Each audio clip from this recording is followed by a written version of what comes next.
Hey guys, thanks very much for listening in to the Game Changers Experience. Today I wanted to just highlight the fact that we are launching a brand new initiative for you guys. If you'd like to showcase your business and you'd like to get more impact in the world, you'd like to reach a different audience, our podcast is in the top 2.5% in the global rankings. We have listeners from all over the world, from about 35 to 40 countries worldwide. It's absolutely epic. If you're interested in learning about how you can advertise and sponsor our show, please do me a favor and drop me an email. It's hello@adamstrong.net. It's hello@adamstrong.net, and the subject heading is sponsorship. And me and my team will be happy to drop you a message with the details. Take care and enjoy this episode. This is the Game Changers Experience. Deep dive conversations with leading business disruptors, Olympic athletes, celebrities, entrepreneurs, and influencers from around the world. This show will teach you insights about the winning principles in mindset, productivity, marketing, branding, entrepreneurship, business strategy, and more. Hosted by Productivity Authority, business strategist, former elite athlete, author, and public speaker, Adam Strong. Hello, everybody, and welcome to the Game Changers Experience with myself, Adam Strong. And today we have a fantastic session, which I'm really looking forward to today. Today is all about personal branding, but how we commercialize personal branding to the next level. I'm with a lady called Mary Henderson. Now, Mary is a specialist in the personal branding space. She actually comes from the IT background as well, which we'll talk about very shortly.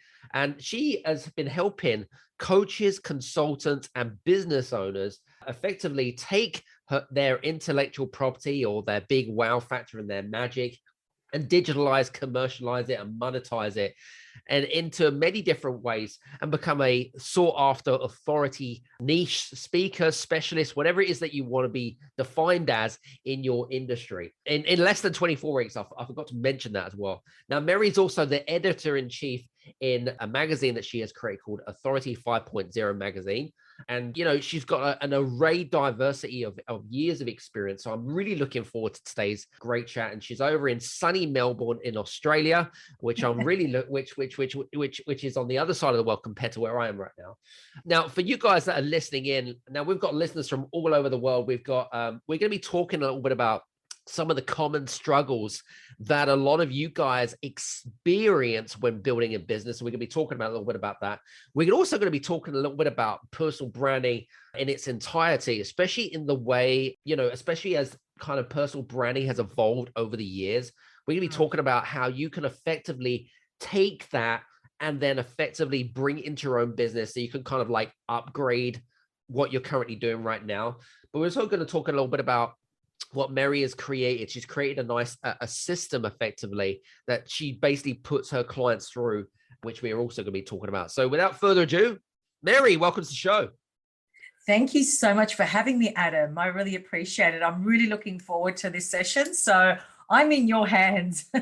Good stuff. Good stuff. All right. Well, listen, I know it's interesting because when I read your background, I mean, your background was in, you were in IT for like 15 years, if I remember rightly. Is that correct? Yes, absolutely. I mean, that must have been quite a, I suppose, a male dominated environment type of thing. I mean, how, I mean, from that, I mean, you've got kind of an interesting story. I'd like for you to be able to share your story about how you went from I suppose that to what you're currently doing right now. And I mean, you're in your element right now, and I can tell even when even before we got online, you were like super pumped, super excited, and super energized. But tell us all about it.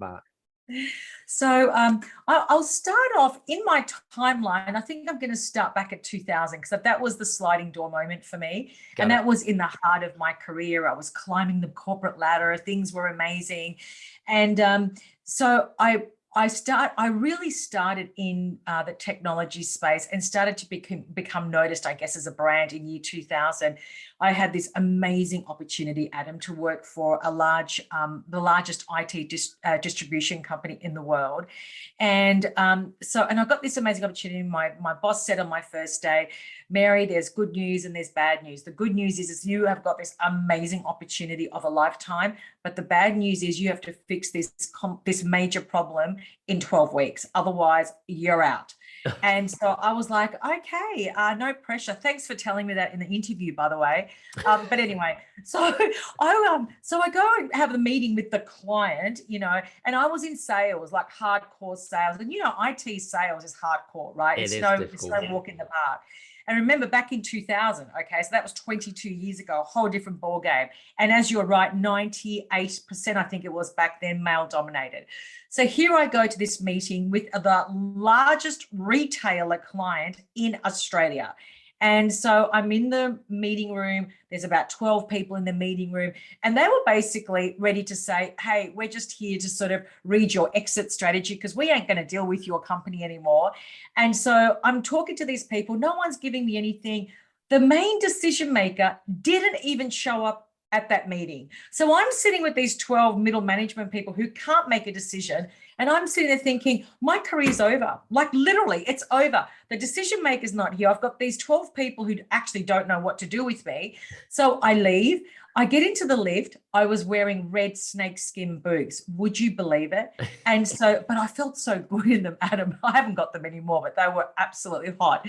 And so I walked into the lift and there's a woman in there. And she's checking me out up and down, up and down. And she's like, I've got to have those red snakeskin boots. And I looked at her and I said, is your name such and such? Were you supposed to be in my meeting? She goes, well, we're not actually going to be working with your organization anymore. So you can take your red boots basically and get out of the building. And I'm like, no, you haven't met me. You don't know me. I'm new. She goes, well, there's been 3 new people prior to you and no one could get it right. I said, I can get it right. So I said, just let me buy your lunch, coffee, 5 minutes. I know I can solve this problem. Anyway, so she's like, okay. And so we got downstairs, we had a coffee. And she goes, do you believe you can fix it? I said, I do. I'm a complex problem solver. I think in zeros and ones. I'm mathematical. I know I can solve it. And she said, well, what do you need? I said, I need 12 weeks, to sit in your office with your operations team so I can sort this problem out. I can't sort it out on our end. I need to be immersed with your people. I need to understand the system. I'll reverse engineer it. Anyway, so I left that meeting, Adam, and that was the sliding door moment. It wasn't what her and I discussed because she actually gave me the 12 weeks. I solved the problem. I turned that business around from a declining $8 million to $22 million in 18 months. It was extraordinary, and double-digit margins in IT doesn't exist. So I was a rock star. But I left that meeting. I was crossing the road and I just paused. It was like the whole world just stopped for me. And I realized in that moment 2 things. One, if I solve this problem, I'm going to command my demand in this industry. I will be known as a problem solver and I'm going to create an entire brand around myself. That was back in 2000. Number 2, I realized that my brand signature from that moment onward was going to be my shoes. That was going to be my brand signature. I turned that whole business around, and then 24, well, not even, so 20 months later, just less than 2 years later, I got a knock on the door from a major IT vendor in the US, and they said, we want to talk to you. So I sat at the Western Hotel in Melbourne for 3 hours with the president of the company, and I just negotiated my way through actually presenting myself as a brand and how I could solve their problem. Love it. And so I didn't show up as a resume. I showed up as a business. I created my brand as a business, and therefore I could command what I wanted, and I did. And that was the start of my journey, if you will, of personal branding. And in that next job, I had a major sales team. I threw all the the job descriptions out of the window, and I turned my entire team into a personal brand. And then from there, 2005, I started my own software company. And then 2012, I had a major crisis, and I went on a 12-month sabbatical to find out what I'm going to do for the rest of my life, because the software company that I built for 7 years was not my purpose. I knew that very well, really clearly. And in 2012 to 2015, 2012, all of 2012, I had the most amazing mentors. One in particular was a professor in philosophy from Oxford University, actually. And I spent 12 months with him, and he would be the person that would change the trajectory of the rest of my life. And it took me 3 years to design my system, my frameworks, the software that I use in my business. And in 2005, I launched my coaching program, which essentially is the love of my life. So here I am today with you. Very cool. Very cool. I love it. I love it. You know, there was a lot of, I picked up a lot of relevance actually from what we're going to be talking about today. And that, I think that's really set the scene really, so thanks very much for sharing that with us. I want to kind of like delve in now because there's a lot of things that I picked up from your conversation that you just said, but I want to talk a little bit about, you know, and kind of, you know, from personal experience, you know, you'll get prospects or clients that come to you before they actually work with you, right? And they go through what I call struggles, whatever those struggles may be. But what do you find are the most common struggles for typically the clients that you're working with that you see time and time again? You might see like this regular pattern and you think, oh, like, I've seen this before. And it's kind of, what do you find that those are, what are the most common struggles? Let's have a chat about that. A lot of people that come to me, they don't actually realize that their professional and their personal experience is a currency. That's the very first thing. So what do people tend to do, Adam? And I think this is because of the whole digital marketing industry. You know, people believe they have to find a niche and then service that niche. So to me, that's really doesn't make sense.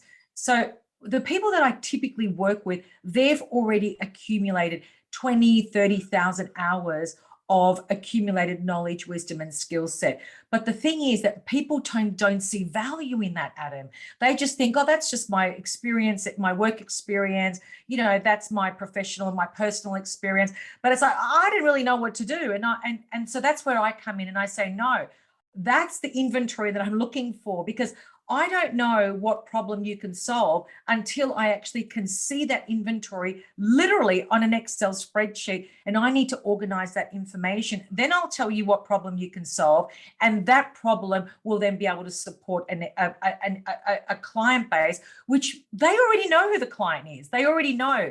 And so that's typically the problem that people that come to me. But the other thing is that a lot of people feel that they need to get a sale before they actually create their structure and their system. And as you know, that's a complete dead end. That does not work. So if you're going to do lead generation first, just to get the one sale for whatever reason, that to me is a hobby. Like, that's a mindset of somebody that's running a hobby, not a real business. If you're running a real business, you know, sure, you've got to reverse engineer, you know, the problem that you can solve, and then all of the assets need to support that. But that's typically the problem that I get when people come to me. How do you get around? So let me give you an example. If, say, for example, you have a client that came to you and they had, I don't know, 20 years experience in IT as an example, right? And the problem with that is that they want to make this transition, and they want to make a transition into, you know, being an entrepreneur, running your own business, all of that kind of stuff. But they realize that actually, do you know what? IT isn't something that fulfills their cup, or it's not really their purpose. They want to do something a little bit different. How do you then take their years of experience and then box it up and kind of commercialize it, even though they don't really want to do it? I mean, is it a matter of then convincing them that actually that's probably the better idea? What is your take on this? No, because I don't believe that you convincing someone to leave their comfort zone is actually the right thing to do. I think you have to have a real deep desire and a mission. And so the people that I would say, let me just backtrack. When you look at personal branding through my eyes, those people typically are driven by mission and legacy. Okay, so that's the driver. Yep. So unless that is your driver, you ain't going anywhere, okay? Because you want the comfort zone. You're not prepared to take the risk. You're not even prepared to put yourself out there on social media, which is required. And so if they're not driven by those two elements, and I ask that, I'm very clear about that, because it makes a massive difference when people are driven by mission and legacy versus I'm driven by the money. If you're driven by the money, it will end up in a dead end. Because the key is, Adam, you have to embody everything that you've become to this point. It has to become a part of your DNA. So when you show up in the world as this business entity, you've embodied all of your professional experience, your personal experience, your philosophies, your belief systems, your past, your story, everything is a part of that mission. And so, I don't think you can convince. However, if somebody says, yes, that's the path I want to go down, but I'm not ready to leave my corporate job, that's awesome. And I work with a lot of those people where I say, amazing, because what we're going to do is we're going to design your contingency plan so that you've got an exit strategy, but don't leave until you're 100% ready to move. And that typically takes around 6 months to 12 months before they transition out of their corporate job. But it's such a beautiful transition because everything's in place. They feel confident. They've got all of the moving parts in place, and there's no kind of panic attack. And I think that's very important. Yeah, very cool. Now, interestingly enough, and now I've been an entrepreneur for almost 30 years, and I've seen a lot of things like yourself, right? I've seen a lot of things that's gone wrong and a lot of things that's been not done right. But one of the things that I find as one of the most common, I don't know if it's a common mistake, but I find is a common pattern with a lot of business owners and entrepreneurs, is that they go off and they do a particular task. Like, let me give you an example, Mary, right? So, you'll get those people out on LinkedIn or on social media saying, hey, I've written my first book, and they go all in with their first book, right, Mary? It's like, or they're launching a podcast or whatever it is. And yet they forget about everything else that's around them or whatever it might be. What is your opinion about this strategy? Does it work? Does it not work? And for those people that have kind of like, I suppose, put all their eggs in one basket, have you got any advice for those people? I think that if you're going to start a podcast and or a book, and it's in context with how your audience wants to consume your content, amazing. Okay, that is going to work splendidly well. Let's just look at the author situation for a moment. A lot of people are self-publishing their books. Honestly, I couldn't think of more of a waste of a time than self-publishing a book. I'm just being, that's my opinion. If a publisher knocks on my door and says, hey, we'll pay you $1 million, write your book, you've got my attention.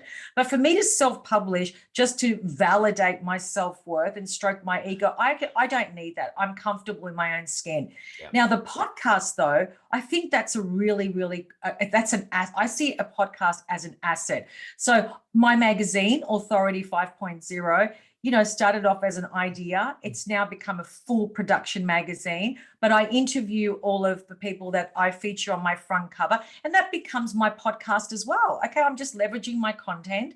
It gets really awesome downloads. I'm not promoting my podcast, but the content is in context with how that target audience wants to consume the content. I'm a pragmatic person. So you're going to get common sense from me. You're not going to get any ego stroking because I don't need that. And I think that anyone that's in that mindset, it's very dangerous in this digital economy to think like that. I agree. 100% agree. So let's talk about, let's go about personal branding, because I think I've probably come across about 1 million personal branding experts. Yes. They all say the same thing. And honestly, I really I am seeking a different angle of what personal branding for me. So here's the thing, like when we talk about, and interesting, because I love Clubhouse. So I don't know if you've had the opportunity to dive in. Yes. I like getting on Clubhouse and listening to certain experts. And I don't know, from my perspective, I find that like the best groups and the best rooms and stuff like that, you kind of have to find your tribe. Do you know what I mean? It's like, find your tribe of people, whatever it might be. And from your perspective, especially as we've moved over the last couple of years, has been really interesting, obviously, because working from home and and all of the, I suppose the whole kind of digital space has really transformed. Like we've moved into kind of what I call from the information age into what I call the digital age now, where, a lot more people want flexible working, and they want to be able to earn passive income while they sleep and things like that. From a personal branding perspective, how do you think, from your perspective, how do you think that personal branding has been ever more important over the last couple of years? And for people that are kind of thinking about building up their brand and where is it that they need to start? Because they might be kind of dabbling in here and dabbling a little bit here, but not really had much of a structure. So I suppose there's a two-ended question there. What's your thoughts? I'll explain it to you from my standpoint. The first thing I want to say about personal branding, and this is really critical. If your personal brand cannot be commercialized, you've wasted your time, okay? Because a color palette, a logo and a beautiful website doesn't mean it's going to convert to a $1 million business. So my whole stance on personal branding is all about commercialization of that human being that's showing up as the business. Okay, so that's in a nutshell what it means. Number two, you and I, Adam, cannot build our personal brand. We actually cannot do that. What we can do is define our brand essence, but our clients and prospects and fans and followers, they build our personal brand. Okay, so that's a very important distinction to make. Nice. Very, very important. The third thing is that when we're looking at our personal brand, think of it like building a foundation before you build your home. So there are critical attributes that have to be unpacked under the banner of personal branding, and they're the same attributes as a corporate brand. What is the difference? The drive is the difference. So a personal brand is 100% driven by mission and legacy. If you're not driven by mission and legacy, you ain't going to build a personal brand. You're just running a get rich quick scheme, and until you make as much as you want, then you're on your next project. And a corporate brand is driven by a story. So there's no Apple Corporation without the Apple story. There's no Microsoft without the Microsoft story. That's the vast difference between the two brands. Now, here's the interesting thing. When you're building that foundation, okay, and you've defined your brand essence, the truth of your brand, we call that the brand truth. What that means is that now you have an opportunity to be consistent and congruent. So what does that mean in the digital world? It means that you're believable and you're trustable. Very important keywords. And so when you're believable and you're trustable, what happens? What's the effect of that? You're then pulling people into your ecosystem. You're not pushing.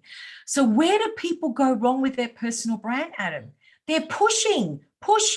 And there's this whole desperation. One, because they're not on mission. Two, they're not interested in really leaving a legacy. Three, they actually don't know what their brand stands for. They can't even articulate in 10 seconds what they do, who they serve, what they promise. And so what happens is a massive disconnect. They're inconsistent, they're incongruent with their solution, with their social media content. There's all these gaps. And so what does that do to the target audience? It creates confusion. So I would say that 80 to 90% of people fit in that category, and they blame the algorithm. It's all the algorithm's fault. It's everyone else's fault except looking in myself and understanding that if you want to get this right, you need to do it in that order. The branding has to form the foundation, and then everything else falls under that. Do you think that from your perspective, when we talk about the branding aspect, because I know, and here's again, maybe this is something that, being in business, you'll have some good an opinion about this. I find that when someone focuses on their personal brand, which is great, and I think it's important because it builds trust with the audience, it positions you as a leader, a thought leader, etc. But do you find that when someone focuses too much on their personal brand, everything else is kind of neglected? Let me give an example. I remember working with came across a prospect. I'm going to call them a prospect for the time being. And they focus too much on their personal brand for about 6 months. Obviously, it takes a long time to get some momentum and get some clarity, because it's what you're talking about. It's clarity, right? Yeah. But what they didn't do is they didn't also focus on the other areas of the business, such as marketing, such as, like social reach, identity, and things like that. Do you find that those things are also as important as well as building a brand? Like if the question is, okay, Mary, I want to build my personal brand, or I want to create an identity, etc. what is it that I should do? Should I just go all in and focus on that, get more clarity so that I can then monetize it? Or should I try to get some sort of balance between the sales and the marketing aspects of the business? Well, the thing is that the personal brand alone doesn't have enough currency on its own. It's just a visual identity of how the outside world perceives you. That's basically all it can do. Nice. You know, if I give you a branding guideline with all my colors, my logos, my visual identities, what does that do for you? It does nothing. Okay, it's just how I want you to see me and understand me and perceive me. So if I look at the personal branding as number one, then I'm going to have to go to number two. And I would say, well, Adam, you know, what is the problem that you can solve? Okay, well, here is your inventory. Based on that, I actually think this is the problem that you can solve without a shadow of a doubt, with ease and grace. Two very important words. And we're going to convert that into a solution, because once you've got that solution in place and you understand how to articulate the problem that you can solve, now we've got an opportunity to create amazing language around that, messaging around that. It makes it really easy to sell, because then you're not selling, you're actually speaking with conviction when you're speaking to a prospect. Then the third part, and this is important, Adam, this third part is the part that most people don't understand. When you're creating your digital assets that are public facing, be it website, your lead magnet, sales funnel, whatever, okay, for me, the goal of all of that is to provide anyone that lands on my public facing content, to provide them an ecstatic Mary Henderson brand experience. That's my only goal. I have no other goal. You can download all of my lead magnets, watch all my masterclasses, knock yourself out, but I'm going to give you the most amazing experience that you will never forget. And I know I do, because people go on LinkedIn and they post and say, oh my God, I just had the most amazing strategy call with Mary Henderson. They're never going to buy from me, but they told 5 other people about me. Okay, that's the part that most people have no concept how to do that. Now, the fourth part, this is where the effect of the cause, those 3 parts, comes into effect. It's the layered lead generation strategy, okay? We don't even have to do paid ads to actually be seen and heard and actually build a 6 and 7-figure business, all organically. But you can't just rely on one platform or one type of solution. You have to actually, when you talk about marketing, okay, well, where does your audience hang out, and how are we going to start a conversation with that person? How do they want to consume the content that you're creating? What nano problems do they have right now that you can start a conversation about? No one's doing that. People are on LinkedIn, and I'll tell you what they're doing on LinkedIn. Hi, my name's John Smith. My friend Mary just dared me to do my first post. So here I am doing my first video. Drop a hello below, and I'll be back tomorrow. And this is my dog, Benny. Hi, Benny. Say hello, Benny. And I'm thinking, I don't want to know about Benny. And quite frankly, I really don't care about the fact that this is your first video. You've just entered a brand crisis. That's the problem. You know, it's interesting, right? One of the things that really drives me insane about like platforms like LinkedIn is DMs. Do you think that also, I can't, I've lost count how many DMs I get on a daily basis. Me too. But I tell you, do you think that I mean, okay, interestingly enough, do you think that actually damages your brand? Absolutely. I mean, okay, let me give you an example. If somebody sends me a DM and says, hey, Mary, my company specializes in personal branding, and we can create a website for you and a logo. Would you be open to having a conversation? My response, have you actually bothered to check out my profile? Because I think that if you're selling personal brand, really, you should be selling brand crisis, how to fix it, brand crisis. So of course it damages your brand. If you're actually not going to actually start a human conversation with me, then you've just wasted an opportunity. But how many opportunities are you wasting? Because it's all automated, which is ridiculous. Yeah, it's very true, really true. Anyway, sorry, that was a bit of a rant going on, ladies and gents. But I just kind of wanted to just get that off our chest. It was kind of interesting. But what I was going to say, tell us, because I know that you've now, you've not commercialized, you've, I suppose, created a system that you put your clients through. I mean, I suppose you've really got to get visual guys if we're going to talk about Mary's system and such like that. But talk us a little bit about about how, what is the system look like? And okay, so say business owner, entrepreneur, struggling, finding clarity and things like that. Let's start from the beginning and then work around and how that works and things like that. And tell us a little bit about that. We developed a SaaS system specifically for the personal branding component, because that's how important it is in a human being's life as a business owner.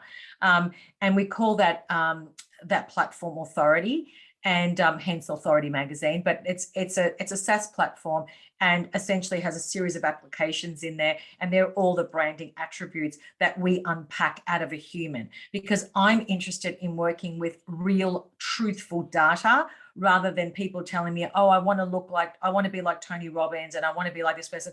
I am not interested in that. I just want to know who you are in your natural state. So when I've got data, then I've got a solid foundation to work from. And it means that I'm working with someone in their authentic state of being. That's it. It's all I'm interested in. Anything else outside of that is not welcome. So we start off with that foundation, and then we take them through the whole journey. So everything is modulated. Every step of the way has a framework, which essentially is the how-to. So none of my clients are trying to figure out how to do something. Everything's been figured out how to. They're just customizing, if you like, the messaging and the language, and the type of all of their branding elements, how they want the outside world to perceive them, the brand story, all of the moving parts related to the branding, is all done in that first part of the system, which there's 6 major steps in that part of the process. The next part of the process is the systemization. So this is where I always spend 3 hours with a new client and what I call the onboarding call, but it's really me unpacking their internal inventory and making sense of that data. That's the biggest pain point of 99.99% of the people I work with, but that's my genius zone. I can organize data. I don't know how I do it. I just take the inventory and then I can just organize it, create a program. But it's not just a program. I'm also building a system for them as well. So everything that I'm doing is a mirror for them as well. So it's a system that can become an online program, or they can deliver that as a workshop, day training, one-on-one coaching. It doesn't matter. That the system never changes. How they deliver it changes. So we look at the system, we look at the model, the pricing, all of the digital assets, website, online program, all of those moving parts. And then we move to the digitalization part, which is looking at, okay, we've got to digitize your look and your presence, which is obviously the website. There's a lot of things that are required on the website, all the visuals, the visual identity. In the personal branding part, there's all the logos, the design elements, which are really, really critical. And then we look at the final part is all about the lead generation, the layered lead generation, and the sales strategy. Because I can't help my clients create a sales strategy without understanding what their solution actually looks like as a system, because both of those things are beautifully aligned. And the layered lead generation strategy also feeds off the system as well. So the system plays a very important role. So then when we move to layered lead generation strategy, there's a whole strategy for Facebook, podcasts, summits, LinkedIn, obviously, referral partners. There's just so many different layers that we go down that we go down this very deep path, but that then converts into their launch plan. So everything then gets converted into a launch plan, and they have to stick to it, because when you stick to a launch plan, as you know, Adam, you get results. And especially in organic. So it does mean that if you want to become seen and heard as the go-to person, you have to put effort into it. Nothing's going to happen overnight. It never has happened overnight. It requires tenacity. It requires courage. It requires commitment. So they're all the critical moving parts that we would go through. Love it. Very good. Now, I wanted to, as something kind of like hit me as you were talking and stuff. And I want to go back to the branding side of stuff, because I know that I noticed with you in particular, especially on your LinkedIn profile, in particular in your website, you use a lot of testimonials and a lot of social proof. Is that also part of personal branding? Yes, and I do that for a purpose, Adam, because when I speak to prospects, I used to get bombarded, well, not me, my clients used to get bombarded with people calling them and saying, oh, can I just talk to you about what it's like to work with Mary? So I have them everywhere. And I also do case studies with my clients, and we go through the whole process together. So that, like the other day, someone said, oh, can I speak to one of your prospects? And I said, if you go to my website, there's about 8 case studies. You listen to those case studies, you're going to understand what they go through, because they just get bombarded. And I had to do that. And that's the right thing to do. But for me, testimonials is, it's not even social proof. It's just for me to be, my mission is to serve as many individuals to make them see that they actually are sitting on a gold mine. Like, their knowledge and wisdom is the true currency. It's just, there's dollars, there's gold, there's silver, but your knowledge, wisdom, and skills is another form of currency. That is my mission. So for me, having testimonials and getting people to go through my system that have got results, that just proves to you when you come to my website, you know what, this is, if they can do it, I can do it. And that's really my purpose. You know, there was, I wanted to quickly share something with you, because a lot of our clients are very similar clients to yourself, where they've got a lot of experience. They're very, very good at what they do. They actually don't struggle with business. They're actually extremely successful. But the problem is that they're generally normally one or a very small amount of 1 or 2 people type of thing. I find that they're what I call oversubscribed, you know, so generally, generally they've got waiting lists for maybe weeks, if not months. How do you, from your perspective, and now this is a really interesting question.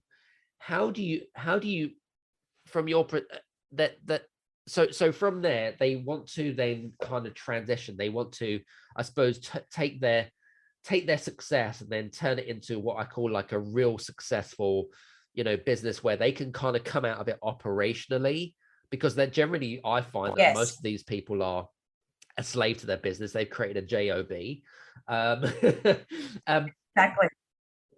But what, from your perspective, what advice would you give to those people to double down on what they've already got in terms of success, but being able to then transition out of that job type of mindset or business owner mindset into kind of something which is kind of more liberating? Does that make sense? It does make sense. And I think that, you know, the way that I see that is that we have to transition from a worker mindset to a master mindset. And really, they're 2 very different, they're 2 different positions that you would take on as a business owner or entrepreneur. And they are, and even the value around how you show up is also different. You know, I see myself as a master of my craft because my 40,000 hours back that. So does my system, so does my software. And when I started getting bombarded, I raised my prices exponentially, like really, really high. And what happened is that all the tie kickers left and all the people that I wanted to work with came. But it meant I had less people. I made a lot more money, but I'm actually working with people who also are masters. They just need the whole back end done and the front end. They don't know how to do that. But also, you know, I run boot camps as well, where it's all about a group, you know, getting groups together. So these 2 models that I've established is exactly the same model that I talk, you know, that I share with my clients. So how do you become a master? Well, let's look at the gold mine that you're actually sitting on. What problem can you solve in an organization or somebody's life? And what does that model then look like that actually frees you from the day-to-day, but positions you as a master? Because in today's digital economy, that's where the currency lies. It's in mastery. The corporations, like the big blue chips, they're going to be engaging the masters, the specialists. They're not going to be engaging the consultant that just they've left their middle management, you know, job and walking in at $100 an hour. They're looking at serious. Most of my clients sell their solution for $50,000, $100,000. Like, we're not talking, you know, $100 an hour type of a scenario. That's where we're heading. That's the new coach consultant. It's all about mastery. So that would be my advice. Love it. Very cool. That's some sound advice. We're just coming towards the end of today's conversation. What are your final thoughts with regards to any sort of quick tips and advice for people that are kind of maybe dabbling in this space of personal branding? You're convinced, guys, that this is a good idea. What would kind of be your, I suppose, 5 quick tips about where to start and how to kind of double down on this?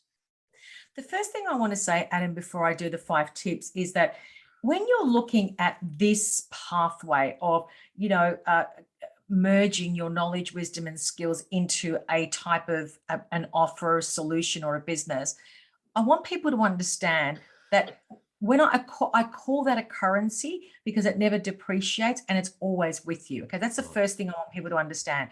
The second thing I want to say is that if you want to future-proof your career, no matter what is the next pandemic or whatever UFO is about to land and take over the world, you're always going to future-proof your career. I'm actually serious about this.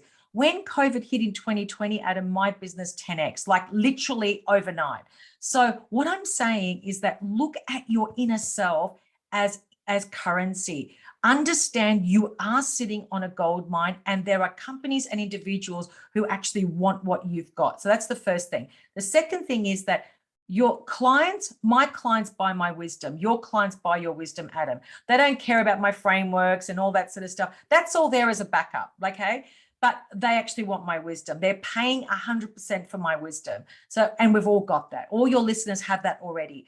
The third thing is that if you are serious about going down this path of commercializing your personal brand, it means it's a commitment to walk through it the right way. The branding is just the foundation. It's then the building of all the assets that actually matters, because when you look at it from that standpoint, and coming from a software background, naturally, I'm interested in only building assets.